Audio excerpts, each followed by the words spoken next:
ഞാനിത് എവിടാ? എൻ്റെ മോളെവിടെ? അവളെ വിളിക്കേ. എന്നെ കാണാതിരുന്നാൽ അവളെ പേടിക്കും.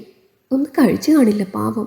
അബോധാവസ്ഥയിൽ നിന്നും ഞെട്ടിപ്പിടഞ്ഞെഴുന്നേറ്റ നന്ദൻ വെപ്രാളത്തിൽ ചുറ്റും പരതവേ നിറമിഴികളോടെ അവൻ്റെ അരികിലായിരുന്നു ചേട്ടൻ അനന്തൻ. നന്ദ, നീ ഒന്ന് അടങ്ങ്. ഇപ്പോൾ കിടക്ക്, നല്ല ക്ഷീണമുണ്ട് നിനക്ക്. ബലമായി അവനെ വീണ്ടും ബെഡിലേക്ക് പിടിച്ചു കിടത്തിയ അയാൾ. അപ്പോഴാണ് താനൊരു ഹോസ്പിറ്റലിൽ വാർഡിലാണെന്ന കാര്യം നന്ദൻ തിരിച്ചറിഞ്ഞത്. ചുറ്റുമുള്ളവർ തങ്ങളെ തന്നെ നോക്കി നിൽക്കുന്നത് കണ്ട് സംശയത്തോടെ വീണ്ടും അവൻ ആനന്ദിന് നേരെ തിരിഞ്ഞു. ചേട്ടാ, ഞാനെന്താ ഹോസ്പിറ്റലിൽ? എൻ്റെ കൊച്ചെവിടെ? അവളൊന്നും കഴിച്ചു കാണില്ല. അവൾക്ക് വിശപ്പ് അടക്കി പിടിച്ചിരിക്കാൻ പറ്റില്ല. ഇപ്പോൾ സമയം എത്രയായി? വീണ്ടും ചാടി എഴുന്നേൽക്കുവാൻ തുനിഞ്ഞ നന്ദനെ ബലമായി തന്നെ പിടിച്ചു കിടത്തി അനന്തൻ. അപ്പോഴേക്കും നേഴ്സ് ഓടിയെത്തിയിരുന്നു, പിന്നാലെ ഡോക്ടറും. നന്ദൻ, റിലാക്സ്, താനൊന്ന് റെസ്റ്റ് എടുക്ക്. മോളുടെ കാര്യമൊക്കെ സേഫാണ്, ഞങ്ങൾ നോക്കിക്കൊള്ളാം. ആശ്വാസവാക്കുകൾക്കൊപ്പം ഒരു ഇഞ്ചക്ഷൻ കൂടി ബലമായി നന്ദന് നൽകി ഡോക്ടർ. അതോടെ അല്പസമയം കൂടി ബഹളമുണ്ടാക്കി പതിയെ ഉറക്കത്തിലേക്ക് വീണു അവൻ. ശേഷം അനന്തന് നേരെ തിരിഞ്ഞു ഡോക്ടർ. പ്രതിയെ പിടിച്ചു അല്ലേ? ന്യൂസിലൊക്കെ കാണിക്കുന്നുണ്ട്. ആ വാക്കുകൾ കേട്ട് നിറമിഴികൾ തുടച്ചു അനന്തൻ. ഉവ്, പിടിച്ചു. അയൽവാസിയാണ്, വളരെ അടുപ്പമുള്ള വീട്. ഇത്രയൊക്കെ അടുത്തറിയാഞ്ഞിട്ടും എങ്ങനെ മനസ്സ് വന്നു അവന് പാവം മോളോട് ഇങ്ങനെയൊക്കെ ചെയ്യാൻ? അറിയാതെ വിതുമ്പി അയാൾ. അത് കണ്ട് ഡോക്ടറും ധർമ്മസങ്കടത്തിലായി. പറഞ്ഞിട്ട് കാര്യമില്ല, ഓരോരോ വിഷമങ്ങൾ. എന്തായാലും നന്ദൻ ഉണരുമ്പോൾ പറയണം. അത്രയും പറഞ്ഞുകൊണ്ട് ഡോക്ടർ നടന്നകലുമ്പോൾ നന്ദനെ ഒന്ന് നോക്കി മിഴിനീര് തുടച്ചുകൊണ്ട് ബെഡിൻ്റെ ഓരത്തേക്കിരുന്നു അനന്തൻ. എന്താ സംഭവം? ആള് ഭയങ്കര അക്രമമാണല്ലോ. താൻ ന്യൂസ് കണ്ടില്ലേ? ഇവിടെ വട്ടപ്പാറയിൽ ഒരു 5 വയസ്സുകാരി പെൺകൊച്ചിനെ അയൽവാസി പീഡിപ്പിച്ചു കൊന്നു എന്ന വാർത്തയുണ്ടായിരുന്നു. ആ കിടക്കുന്ന ആളുടെ മോളാണ് ആ കുട്ടി. ദൈവമേ, കൊച്ചു കുഞ്ഞിനെയോ? കഷ്ടായി പോയല്ലോ. അടുത്ത ബെഡിലുള്ളവർ അടക്കം പറയുന്നത് കൂടി കേൾക്കേ അനന്തൻ്റെ ഉള്ളു പിടഞ്ഞു. ശാന്തനായി ഉറങ്ങുന്ന നന്ദൻ്റെ മുടിയിഴകളിൽ തലോടുമ്പോൾ അറിയാതെ അയാളുടെ മിഴികൾ വീണ്ടും തുളുമ്പി. മോനെ, ഒറ്റ മോളായിരുന്നു അല്ലേ? അടുത്ത ബെഡിലെ വൃദ്ധയുടെ ചോദ്യം കേട്ട് ആദ്യം ശാന്തനായി അതേന്ന് തലയാട്ടി അനന്തൻ. ഒറ്റ മോളെന്ന് മാത്രമല്ല, ഇവന് മോള് മാത്രമേ ഉണ്ടായിരുന്നുള്ളൂ. ഭാര്യ മുന്നേ ഒരു അപകടത്തിൽ മരിച്ചതാ. ഇപ്പോഴത്തെ മോളും. അവളില്ലാതെ ഇവന് ജീവിക്കാൻ പറ്റില്ല. അത്രയ്ക്ക് ജീവനാണ് മോളെ. അവൾ പോയിന്നറിഞ്ഞപ്പോൾ സമനില തെറ്റിയതാണ്. ഇപ്പോഴും ശരിയായിട്ടില്ല. അവൻ്റെ ഉള്ളിൽ മോളിനി ഇല്ല എന്നൊരു തോന്നലുണ്ട്. പക്ഷെ ഉൾക്കൊള്ളാൻ പറ്റുന്നില്ല പാവത്തിന്. പറഞ്ഞു നിർത്തുമ്പോൾ സങ്കടം അടക്കുവാൻ ഏറെ പണിപ്പെട്ടു അനന്തൻ. ആ വൃദ്ധ മാത്രമല്ല, കേട്ടുനിന്ന എല്ലാവരുടെയും ഉള്ളിൽ നോവ് പടർന്നു.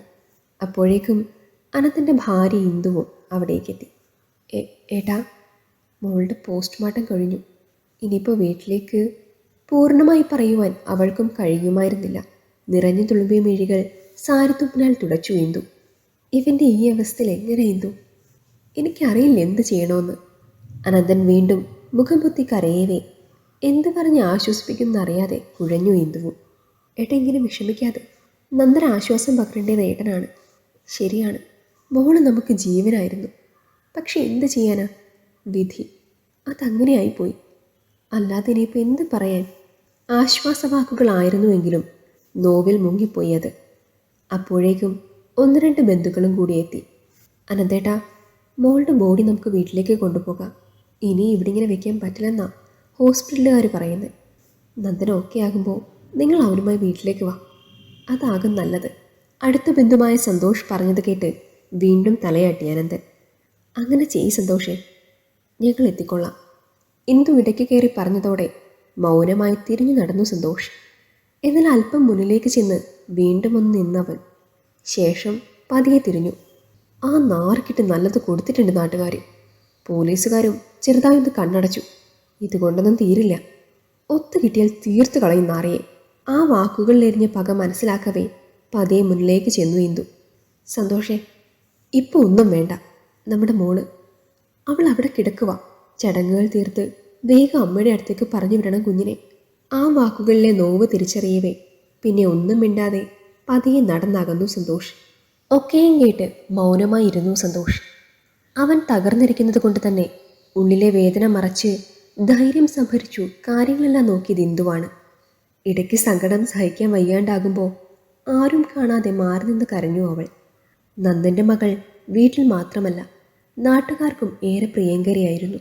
ഭാര്യ മരിച്ചതിൽ പിന്നെ നന്ദൻ ജീവിച്ചതും തൻ്റെ മകൾക്ക് വേണ്ടിയായിരുന്നു. ഒരു കുടുംബം പോലെ കഴിഞ്ഞിരുന്ന അയൽ വീട്ടുകാർക്കും ഏറെ പ്രിയങ്കരിയായിരുന്നു അവൾ. പലപ്പോഴും നന്ദൻ ജോലി കഴിഞ്ഞെത്താൻ ലേറ്റാകുമ്പോഴും എവിടെയെങ്കിലും ദൂരയാത്ര പോകുമ്പോഴുമെല്ലാം മോളെ സധൈര്യം അയൽ വീട്ടിലാക്കി പോകുമായിരുന്നു. അതിനിടയിലാണ് ഈ ചതി സംഭവിച്ചത്. സമയം പിന്നെയും നീങ്ങി. മോളുടെ ബോഡി വീട്ടിലേക്ക് കൊണ്ടുപോയി. പരമാവധി 2 മണിക്കൂറിനുള്ളിൽ നന്ദൻ ഉണരുമെന്ന് ഡോക്ടർ പറഞ്ഞതിനാൽ തന്നെ അവനെയും കൊണ്ട് വീട്ടിലേക്ക് പോകാമെന്ന് തീരുമാനിച്ചു. അനന്തനും ഇന്ദുവും ഒപ്പം തന്നെയിരുന്നു. എന്നാൽ 2 മണിക്കൂർ കഴിഞ്ഞിട്ടും നന്ദന് അനക്കമൊന്നുമുണ്ടായില്ല. അതോടെ അനന്തന് തെല്ലൊരു പരിഭ്രമമായി. ഏയ് പേടിക്കണ്ട, ഡോക്ടർ ഇപ്പോൾ വരും. ചിലർക്ക് ഇതുപോലെ കുറച്ചുകൂടെ സമയമെടുക്കും. അത് ഓരോരുത്തരുടെ ആരോഗ്യസ്ഥിതി വെച്ചിട്ടാണ്. നഴ്സിൻ്റെ ആശ്വാസവാക്കുകൾക്കും അയാളെ തണുപ്പിക്കുവാൻ കഴിഞ്ഞില്ല. അതിനോടകം ഡോക്ടറും എത്തി.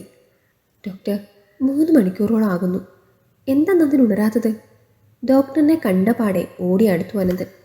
ഞാൻ നോക്കട്ടെ, ഒന്ന് ക്ഷമിക്കൂ. നിശ്ചലനായി കിടക്കുകയായിരുന്നു നന്ദൻ അപ്പോഴും. വിശദമായി പരിശോധിച്ച് നിൽക്കവേ പെട്ടെന്ന് ഡോക്ടറുടെ മുഖം കുറുകുന്നത് ശ്രദ്ധിച്ച ഇന്ദു സംശയത്തോടെ പതിയെ മുന്നിലേക്ക് ചെന്നു. എന്താ ഡോക്ടർ, എന്തെങ്കിലും പ്രശ്നമുണ്ടോ? ചോദ്യം കേട്ടെങ്കിലും ഡോക്ടർ മൗനമായി. ശേഷം നന്ദൻ്റെ കൈത്തണ്ടയിൽ പതിയെ കൈവച്ച് പരിശോധിച്ചു. അത് കണ്ട് കാര്യം മനസ്സിലാകവേ അനന്തനും ഇന്ദുവും കൂടുതൽ വെപ്രാളപ്പെട്ടു. എന്താ ഡോക്ടർ, എന്താ നന്ദന്? എന്തെങ്കിലും പ്രശ്നമുണ്ടോ?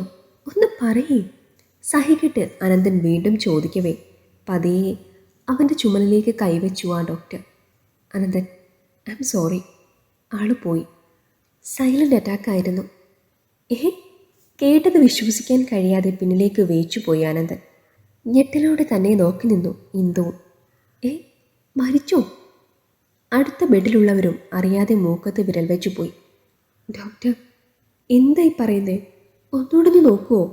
അനന്തൻ്റെ ആ ദയനീയമായ ചോദ്യത്തിന് മുന്നിൽ ഡോക്ടറും ഒന്ന് പതറി. എത്ര നോക്കിയിട്ടും കാര്യമില്ല അനന്തൻ. നന്ദൻ മോൾക്കൊപ്പം തന്നെ പോയി. ഡോക്ടറുടെ ആ വാക്കുകൾ തൻ്റെ കാതുകളിൽ തുളഞ്ഞു കയറുന്നത് പോലെ തോന്നി അനന്തന്. ചലനമറ്റ് കിടക്കുന്ന നന്ദനെ കാണുകയും അവൻ്റെ സർവ്വ നിയന്ത്രണങ്ങളും വിട്ടുപോയി. അത്രയും സമയം ധൈര്യം സംഭരിച്ചു നിന്ന ഇന്ദുവും ഇത്തവണ തളർന്നുപോയി. നന്ദ, ഒന്ന് കണ്ണു തുറക്കടാ. ദേ, മോളെ കാണണ്ടേ നിനക്ക്? അവളെ അവസാനം ഒന്ന് യാത്രയയക്കണ്ടേ? എഴുന്നേൽക്കടാ. അലറിക്കരഞ്ഞുകൊണ്ട് നിലത്തേക്ക് വീണുപോയ അനന്തനെ ആരൊക്കെയോ ചേർന്ന് താങ്ങിയെടുത്തു. പൊട്ടിക്കരഞ്ഞുകൊണ്ട് ഇന്ദുവും ബെഡിലേക്കിരുന്നു. ഡോക്ടർ ഉൾപ്പെടെ കണ്ടു നിന്നവരുടെ മിഴികൾ അറിയാതെ തുളുമ്പി. അയ്യോ, ഇത് വല്ലാത്ത കഷ്ടമായി പോയല്ലോ. അടക്കം പറച്ചിലുകളിൽ നോവ് പടർന്നിരുന്നു. തൻ്റെ മകൾക്കില്ലാത്ത ലോകത്ത് ജീവിക്കുവാൻ ഒട്ടും ഇഷ്ടപ്പെടാത്ത നന്ദൻ ഒടുവിൽ മകൾക്കൊപ്പം തന്നെ യാത്രയായപ്പോൾ പരിചയമില്ലാത്തവർ പോലും അവരെ ഓർത്ത് മിഴുനീര് പൊഴിച്ചു. ഈ കഥ നിങ്ങൾക്കിഷ്ടമായെങ്കിൽ ലൈക്ക് ചെയ്യൂ. നിങ്ങളുടെ അഭിപ്രായങ്ങൾ കമൻ്റായി രേഖപ്പെടുത്തൂ. കൂടുതൽ കഥകൾ കേൾക്കാൻ ഈ ചാനൽ സബ്സ്ക്രൈബ് ചെയ്യൂ.